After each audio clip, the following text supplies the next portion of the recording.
حي على الفلاح.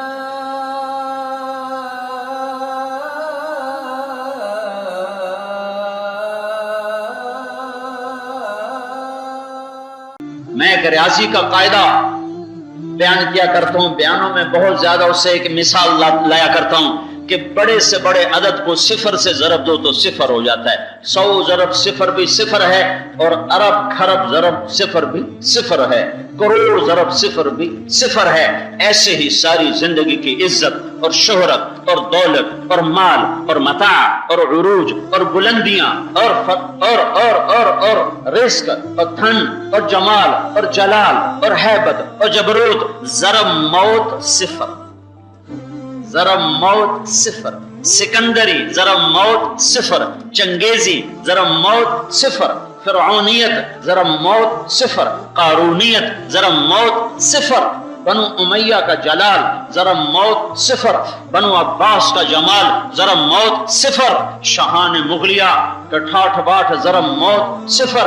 یہ بھی بس زبانی کہا کرتے تھے، اس دن میرا دل بولا طارق جمیل ضرب موت صفر صفر صفر، کچھ یاد نہیں تھا، بس ایک حدیث کا آسرا تھا جو میں بیان کرنے لگا تو کچھ اپنا حال بھی بتا دیا۔ یہ ایک حدیث میرے لیے بہت بڑا آسرا بنی ہوئی تھی، اور ایک بات مجھے یہ حسرت اس وقت تھی، نہ بیوی یاد، نہ بچے، نہ اولاد، مجھے حسرت ان گھڑیوں پر تھی جو غفلت میں گزر گئیں۔ ہائے کاش میرا وہ وقت بھی غفلت میں نہ گزرا ہوتا تو آج کچھ اور سرمایہ بھی میرے پاس ہوتا، کیونکہ اس مرض میں آدمی موت اور زندگی کے بیچ میں چل رہا ہوتا ہے۔ باقی امراض میں تو زندگی کی امید غالب ہوتی ہے، لیکن یہاں موت غالب ہوتی ہے، اور زندگی کے بچنے کے آثار کم ہوتے ہیں۔ اور جس قسم کا مجھے دورہ پڑا تھا اس میں تو یہ موت لازمی نظر آ رہی تھی۔ نو ڈاکٹر کے ذمے ہے مرتے ہوئے مریض کو بھی کہے انشاءاللہ آپ ٹھیک ہو جائیں گے، آپ ٹھیک ہو جائیں گے، تاکہ وہ حوصلہ نہ ہارے۔ میرا بھائی میرے پاس کیا آتا، ایک طرف کھڑے ہو کے آنسو بہا رہا تھا، اور 9 ڈاکٹروں میں سے ایک مجھے پھوٹے منہ سے نہیں کہہ رہا تھا مول صاحب انشاءاللہ آپ ٹھیک ہو جائیں گے، آپ ٹھیک ہو جائیں گے۔ ان پر دہشت تاری تھی، میرے اٹیک تھی، اور خوف تاری تھا، اور وہ منتظر تھے کہ اب ختم اب ختم اب ختم۔ تو اس وقت جو مجھے غم اور دکھ تھا وہ مرنے کا نہیں تھا، وہ اس بات کا غم تھا کہ فلاں فلاں گھڑیاں میری غفلت میں گزر گئی، فلاں فلاں راتیں میں رات نہ اٹھ سکا، میں تہجد نہ پڑھ سکا، میں سوتا رہ گیا، میں تلاوت نہ کر سکا، میں ذکر نہ کر سکا۔ ہائے کاش وہ بھی میرے پاس آج سرمایہ ہوتا تو میں کچھ زیادہ اللہ کے بارگاہ میں کما کے کمائی پیش کر سکتا۔ وہ دکھ درد مجھے پہلی دفعہ محسوس ہوا، پہلی دفعہ مویاں دی گل جیندے کی جانن سو جانے جو مردہ ہو۔ پہلی دفعہ مجھے ہائے میں نے اتنا وقت ضائع کیا۔ اور پھر مجھے وہ لوگ بڑے عقل مند نظر آئے جو اللہ کو مطلوب بنا کے چل رہے ہیں۔ میں کہا واہ واہ کتنے عقل مند لوگ ہیں جن کا مطلوب اللہ ہے کہ وہ مر کے انہیں مل جائے گا، اور کتنے نادان ہیں جو دنیا کو مطلوب بنا کے دوڑ لگا رہے ہیں کہ ابھی مر جائیں تو ان کا مطلوب ان کو چھوڑ کے گیا۔ وَخُذْ مَا أَرَدْتَ الْآنَ مِنِّي فَإِنَّنِي سَيُسْلَكُ بِي فِي مَحْيَلٍ مِّن مَحَائِلِي۔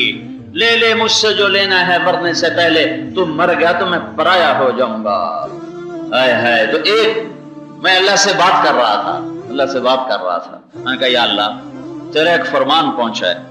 ایک تھوڑی سی تسلی تھی، تھوڑی سی تسلی اس ایک طرف سے یہ تھی کہ اللہ کے بندوں کی میں غیبت نہیں کرتا، میں کسی کی برائی بیان نہیں کرتا، میری مجلس میں کسی کو غیبت کرنے کی جرت نہیں۔ کوئی مجھ سے بھی بڑا زوردار آ کے کر دے جسے میں روک نہ سکوں تو میں اس کی قسم نہیں کھاتا ہوں، لیکن میرے برابر کا مجھ سے چھوٹا میرے پاس بیٹھنے والے ان کو یہ جرت نہیں ہے کہ کسی مسلمان کی برائی میرے سامنے کر لیں۔ میرے بچے میرے پیٹھ پیچھے کچھ کرے تو کریں، ان کو میرے سامنے یہ جرت نہیں ہے۔ میرے گھر میں کسی کی کمی کا تذکرہ نہیں ہوتا، میں کسی کی غیبت نہیں کرتا، نہیں سنتا۔ اس وجہ سے میرا دل مسلمانوں کے بغض سے پاک ہے، میرے دل میں کسی کا بغض نہیں۔ جنہوں نے میرے خلاف کتابیں لکھی میرا دل ان سے بھی آج تک صاف اور پاک ہے، ان کے بارے میں بھی میرے دل میں کبھی ایک رائی کے برابر میل نہیں آیا۔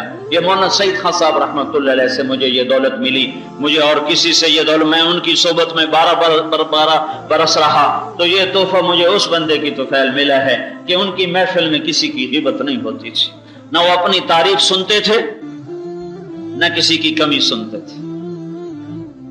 تو میں نے زندگی میں پہلا مشائخ ہیں، یہ کیسا شیخ ہے، یہ کیسا انسان ہے کہ جس کے محفل میں کسی کی کمی کا تذکرہ ہو ہی نہیں سکتا۔ میں کہا یہ چیز مجھے اپنانی چاہیے۔ عبادات میں تو میں بہت کمزور ہوں، فرض مشکل سے پڑے جاتے ہیں، تو شاید اخلاقیات سے کچھ مل جائے، تو اس طرف سے کوئی ٹاکی لگ جائے تو لگ جائے کہ میرے نبی کا فرمان ہے کہ اگر تم اخلاق اچھے کر لو تو رات کے شب بیدار اور دن کے روزے دار سے بھی آگے نکل سکتے۔ ایک حدیث وہ جس پر یہ سارا آپ کو تھوڑی سی اپنے آپ بیتی بھی سنا دی، اس میں بھی سبق ہیں، اس میں بھی سبق ہے۔ یہ دنیا بڑی بے ثبات ہے، بڑی بے ثبات، بڑی بے ثبات۔ موتو قبل ان تموتو، آئے ہائے ہائے، یہ حدیث بھی مجھے اس وقت سمجھ میں آئی کہ اب میں مر جاؤں تو مجھے کوئی گالیاں دے تو میرے اوپر کیا اثر ہوگا، اور میرے اوپر کوئی ڈھول بجائے تو مجھے کیا اثر ہوگا۔ تو کہا ایسے ہی ہو جاؤ، لوگوں کی مدح اور ذم سے بے نیاز ہو جاؤ، اللہ کو راضی کرنا اپنی زندگی کا ہر وقت کا مطلوب بناؤ۔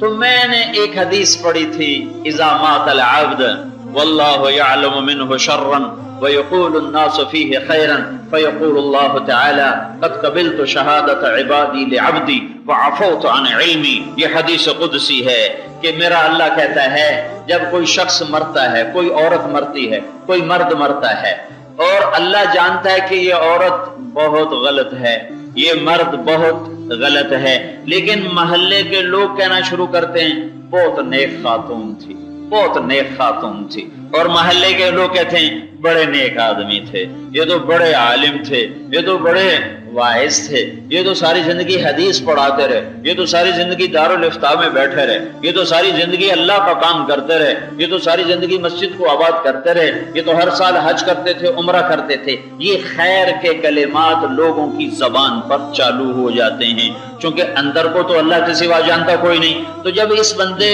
کی پیشی ہوتی ہے اللہ کے دربار میں، اس کی روح جب پیش ہوتی ہے تو اللہ فرماتے ہیں مجھے تو خبر ہے کہ تو غلط ہے، لیکن میرے بندے تیرے بارے میں اچھی گواہی دے رہے ہیں، تو میں اپنے بندوں کے علم پہ فیصلہ کرتا ہوں،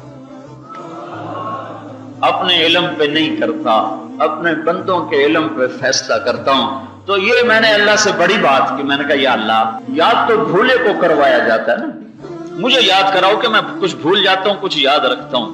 تو بھولا ہوا نہیں ہے، تو بھولا ہوا نہیں ہے، تجھے تو میں واسطہ دیتا ہوں تیرے اپنے بول کا، تو تو نے یہ کہا ہے کہ جب کوئی 2 نمبری آ جائے تیرے دربار میں اور لوگ کہیں 1 نمبر ہے، تو پھر تو لوگوں کی گواہی پہ فیصلہ کرتا ہے۔ تو یا اللہ تو جانتا ہے کہ میں غلط ہوں، لیکن یہ باہر ہسپتال بھرا ہوا ہے، یہ سارے کہہ رہے ہیں کہ بہت نیک ہے، بہت نیک ہے، تو اگر میری پیشی کا وقت آ چکا ہے تو پھر لوگوں کی گواہی پہ فیصلہ کرنا، اپنے علم پہ فیصلہ نہ کرنا۔ یہ بات میں نے بڑی اپنے اللہ سے کی۔